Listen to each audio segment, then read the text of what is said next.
ডিগবাজি থেকে শুরু করে অদ্ভুত কর্মকাণ্ড দিয়েই আলোচনায় এসেছে জায়েদ খান।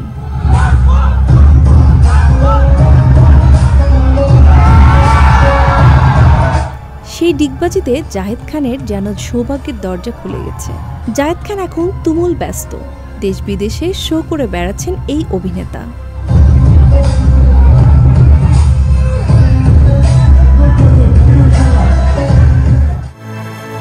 এই মাসে সিডনি, তো পরের মাসে লন্ডন, কিছুদিন পর মুম্বাই কিংবা দুবাই। শুক্রবারে আবারও বিমানের বিজনেস ক্লাসে জায়েদ। এবারের গন্তব্য যুক্তরাষ্ট্র ও কানাডা।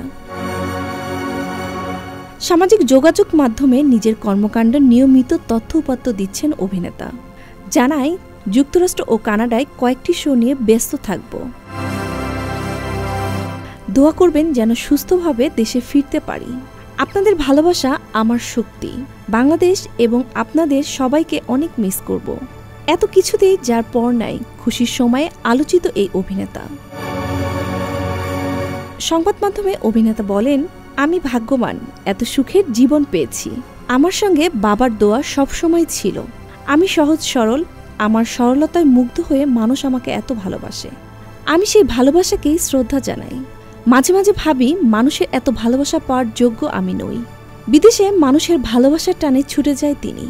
অভিনেতা বলেন, আগে শিল্প সমিতির দায়িত্ব ছিল কাঁধে। তখন বিদেশ থেকে ডাক এলেও রাজি ছিলাম না। তখন সেখানে গেলে অনেকে বলতো সমিতির নাম ভাঙিয়ে গিয়েছি। এখন সেই দায়িত্ব নেই, তাই বিদেশে শোগুলো হাতছাড়া করি না। শো করে বিদেশে ঘুরে বেড়াতে পারছি। বিভিন্ন দেশের মানুষ, নতুন নতুন স্থান দেখে নিজেকে নতুনভাবে এক্সপ্লোর করছি।